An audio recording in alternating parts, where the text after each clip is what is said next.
Yes, and we are live. You're kicking it with your boy Stoddy, and it is the weekend. I've been doing homework most of the day. I just came from the gym. I just ate me some a snack, and I'm marinating my food or whatever. But no, I'm watching this video so I can answer the questions that's on my homework. But I wanted to watch this video with y'all, so yeah, this is I guess you can call this a reaction video. But I'm gonna go ahead and share my screen. Shout out to everybody that's watching and listening. If you haven't already, hit the like button, subscribe button, share, whatever that can bring this to more people. Do that, okay? Um, let's go.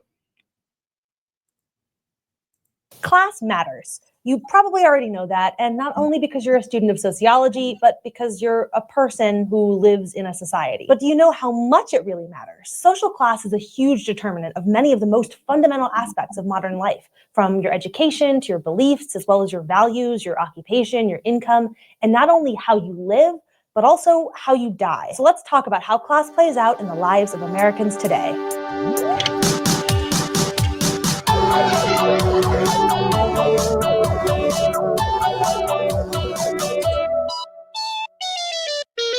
Class starts to matter at the very beginning of your life. When we discussed socialization a few episodes ago, we talked about anticipatory socialization, or learning to fit into a group you'll someday be a part of, like a gender or a race. And one type of anticipatory socialization is class socialization, where parents convey to their children the values that go along with being upper class or middle class or working class. Let's take a simple example. Suppose you're a parent and your kid absolutely refuses to eat broccoli. How do you respond? Do you make them clear their plate and say that they shouldn't waste food? Or do you allow them to make decisions for themselves about what they eat? Now, you may be thinking, what?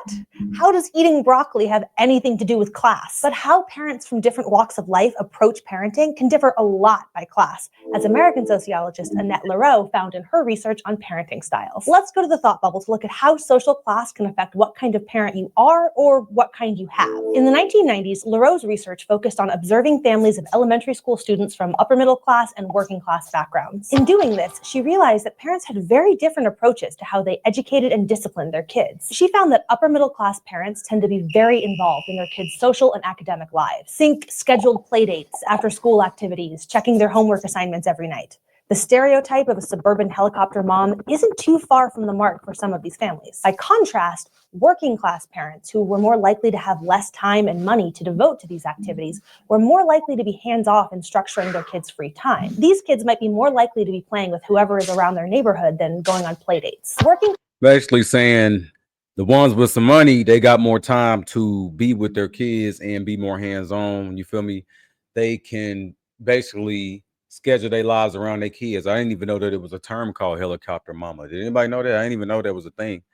But but then you got the ones they're saying that don't got that much money like that. They got to work long hours. They letting their kids be a little bit more they're a little bit more laxed on their parenting and letting their kids have a little bit more freedom.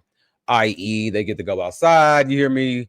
You feel me? Interact with more kids. And I don't know why they're trying to say that the other kids can't go outside. Is that what they're saying? That the other kid don't have the free time to go outside and chill with the other upper echelons kids too?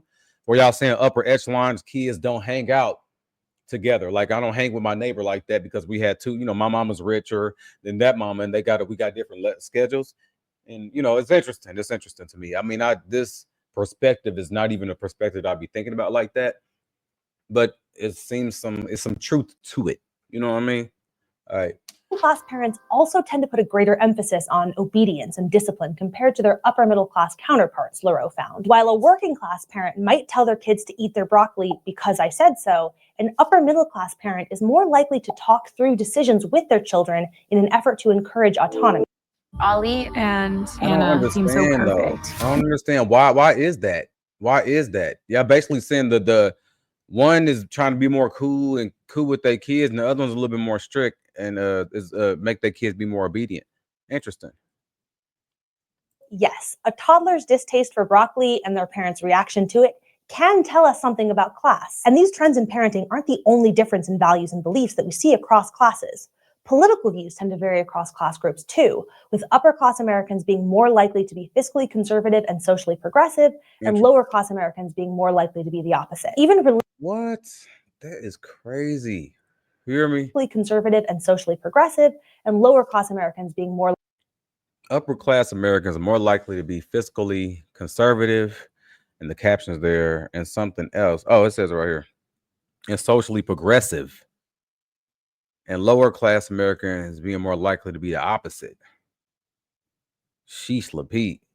They got it all figured out, huh? Are likely to be the opposite. Even religion varies by class. Really? Upper income Americans are more heavily represented in liberal Protestant groups like Episcopalians, Presbyterians, as well as Judaism, Hinduism, and atheism. Whereas lower income Americans are more likely to identify as evangelical Protestants or Catholics. But beliefs and values aren't the only thing that vary by social. Y'all trying to say that depending on how much money you got is depending on the type of religion you got too? Listen, what? Is this how they separate people out here? Class. A large component of class differences plays out through educational attainment and its consequences for success later in life. Education is sometimes called the great equalizer. The more people who have access to quality education, the more equal a society gets, or so the thinking goes. But whether you get a quality education varies by the social class you're born into. So we might be concerned that education will have the opposite effect and will actually help pass inequalities from one generation on to the next. There are a few ways that social class comes into play when we talk about education in the US. First, where do you live? Income segregation, or the tendency for families of similar income levels to live in the same neighborhoods, is incredibly common in the United States. If you've ever gone apartment hunting in a big city, this might not come as a surprise to you. An apartment in a good neighborhood or an area with low crime, good schools, and better quality housing costs way more than a home where crime and pollution are higher and education and job access is inconsistent. One reason that access to education varies by class is that public schools in the US are funded mainly at the local level. So kids who grow up in affluent neighborhoods tend to have access to better schools because those communities provide more funding. So living in a better neighborhood tends to mean access to better education. When you keep funneling black people to low income areas and putting all the black people in them areas, then you give them access to low education. It's kind of literally creating that prison and pipeline type of system. According, is that what I'm understanding a little bit from this? Facilities, as well as to technology like computers, good teachers, and a wider variety of classes and extracurriculars. And that's assuming you go to a public school. Upper class children are more likely to attend private schools, and this trend continues when we get past high school. We mentioned this last week. Children who grow up working class or low income are much less likely to attend college, and those who do are much more likely to attend public state schools or two-year community colleges. Among elite colleges, most students don't come from low-income families. They come from the very top of the income distribution. A recent study of social class and college attendance found that 38 elite colleges, including 5 in the Ivy League, Brown, Dartmouth, Penn, Princeton, and Yale, had more students who came from the top 1% than the entire bottom 60%. Who the fuck can afford to get in Princeton and Yale? You feel me? Damn, hold on. My cousin calling. What's up, family? No, they canceled the audition because it was raining and shit. Nothing, doing homework. I'm actually live with the fans and shit, but I answered the phone anyway. All right, what you on? Oh, you at a chess tournament? That's what's up. Are you in it, or are you just like a spectator? Is it for money?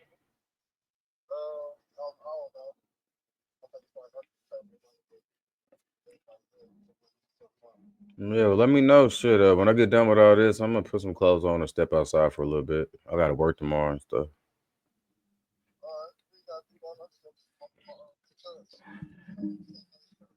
Shut the fuck up, man. All right, man.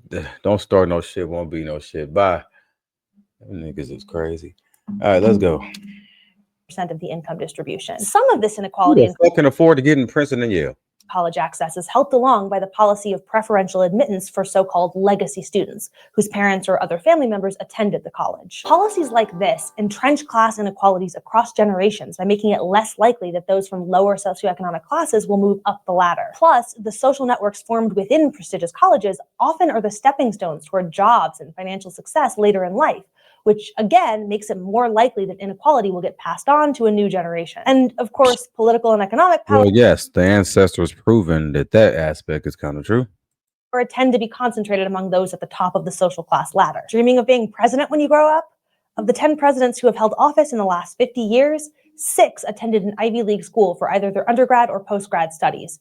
every single one had at least a bachelor's degree. So education can seem less like the great equalizer in this case than the great barrier. Without a college degree, there are jobs that are pretty much impossible to get. The jobs that you can get without a college degree tend to come with lower prestige, lower pay, and a greater risk of occupational dangers. Which brings us to the last class difference we'll be talking about today: health. Social class affects how you live, but it also affects how you die. Mortality and disease rates vary by social class, with upper class Americans living longer and healthier lives. A man in the 80th percentile, or top of the income distribution, lives So rich people live longer. an average of 84 years, while a man at the bottom in the 20th percentile lives an average of 78 years. Women live longer than men typically. Yay for us! But the income gap is still similar here, with women in the 80th percentile living about 4.5 years longer than those in the 20th percentile. Why the huge gap? Some reasons might seem obvious. If you have more money, you can probably afford better healthcare, or for that matter, afford any healthcare. Others are maybe less straightforward. For example, low-income Americans tend to eat less healthy food. Now, is that just a matter of different choices made by different people, or? That's definitely true. Lower income families definitely tend to eat unhealthy. I've seen it, and that's when I say lower income families, I'm definitely not talking about Black folks only, right? I'm talking about everybody. Is it a systematic pattern that links class with eating habits? Well, oftentimes unhealthy foods are cheaper, both in terms of money and time. Lower class Americans tend to have less leisure time and less money to spend on cooking healthy meals. After all, it takes a lot less time and money to pick up McDonald's than to spend an hour cooking a meal with expensive organic vegetables. I disagree, bro. I disagree with that logic. Man, as broke as I am, you feel me? I cook every day.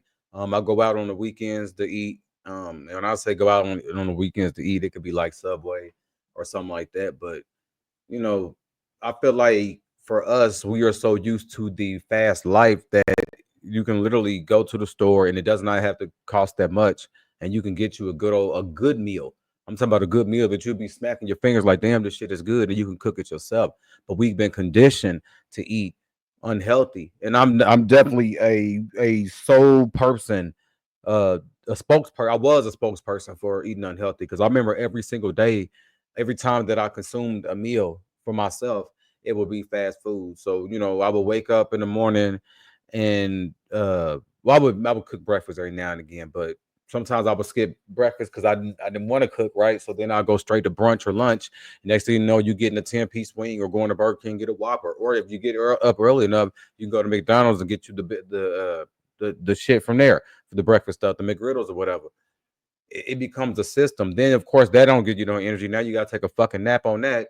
And then it's lunchtime, or maybe 2 or 3, 4 o'clock in the morning. Now you're hungry again, and of course you probably been eating Cheetos and fucking Snickers and all this other bullshit all between that time. And then when it's time for you to eat your other meal, you hungry now. Well, let me get some chicken wings. Let me go to Popeyes, give me a 12-piece, yada yada yada. But then what the fuck you gonna eat for later on before it's time for you to go to bed? Oh, I think I might get some more Popeyes, or maybe I'll get a pizza, maybe I'll get some Chinese food. Like it was literally that. White Castles, if you're from the Midwest, like it was a thing. It was a thing, and it was my normal, straight up. So yeah, I went on that rant, but this is interesting. Additionally, many low-income Americans live in what are known as food deserts, or neighborhoods without. And that's especially Black people.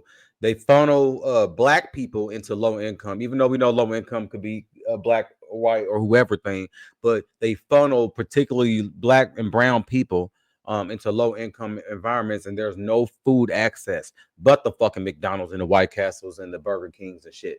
Ain't no places for you to get nothing to eat, nothing for you to cook, no vegetables, nothing like that.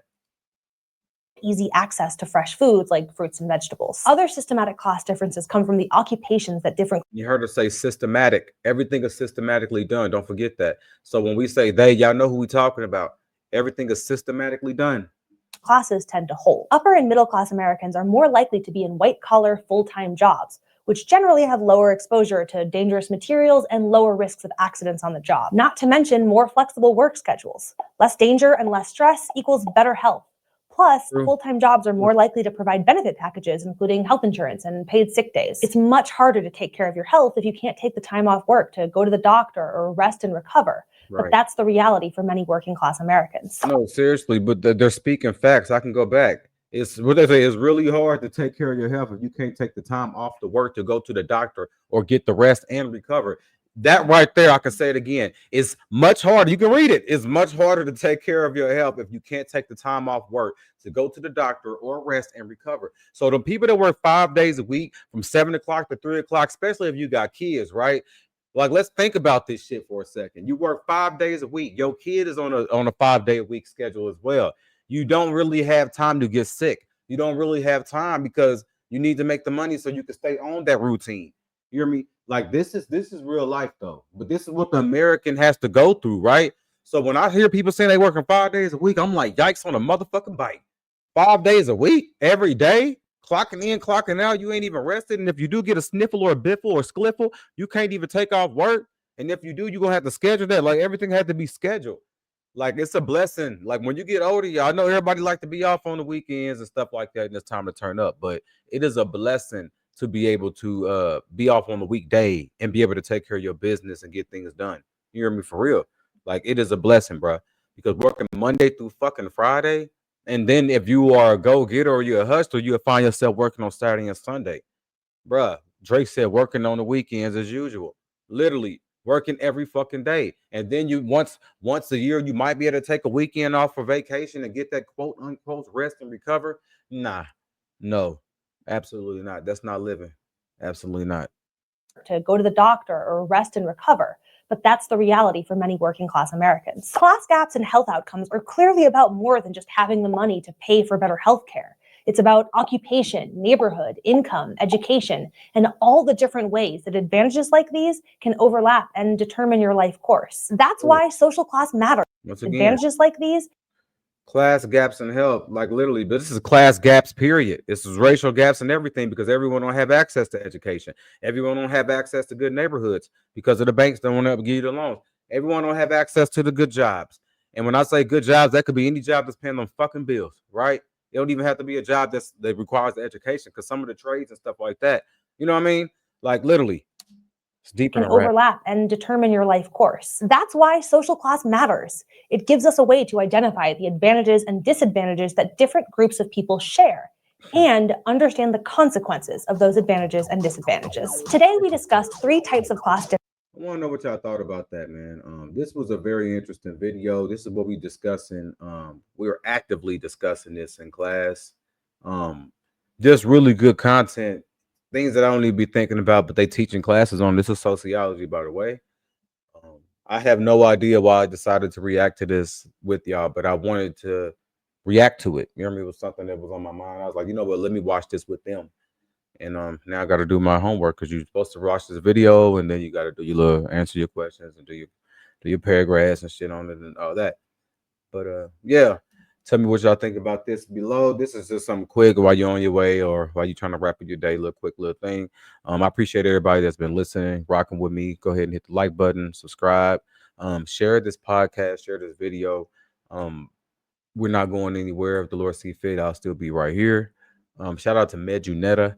You've been on my mind. I hopefully you are listening here because you are definitely the catalyst of the type of show that I want to have. Especially when it comes to calling. So yeah. With that being said, let's get the discussion popping. Tell me what you think about this class. What class are you in? What class did you grow up in? One of my questions, I think they asked me what kind of, and there's interest they asking the black man, what kind of family did he grow up in? You should already fucking know the question. The answer to that one, right? You hear me? I was born in the fucking 80s in I'm not gonna tell you, but I was born in the 80s, the late 80s, very late 80s. And yeah, y'all should already know what was going on. And I was affected in every way possible as a black child, being, growing up in the 90s and 2000s, and being raised by a black mother and father that was trying to, maintain their lives in the 90s and 2000s and all the battles and shit that came with that. So, yeah, that would be my answer to that question, right? I'm gonna have to listen to this playback. But I don't know. I want to be eclectic in every way with my listeners. I want to shout out to my little brother. I know he's always listening. He always supporting me. So yeah, my birthday's next week. Depending on how next week go, my mother has to have eye surgery. So I don't know what my little week is gonna look like next week because I need to make sure that you're there for your family, right? You gotta make sure that you're there for your family, especially when you are quote unquote, matriarch or patriarch, or whatever the fuck you want to call it, of this family. So yeah. Anyway, y'all, y'all going rants and tangents with y'all, but yeah, go ahead. Let's get the discussion popping, man. Deuce.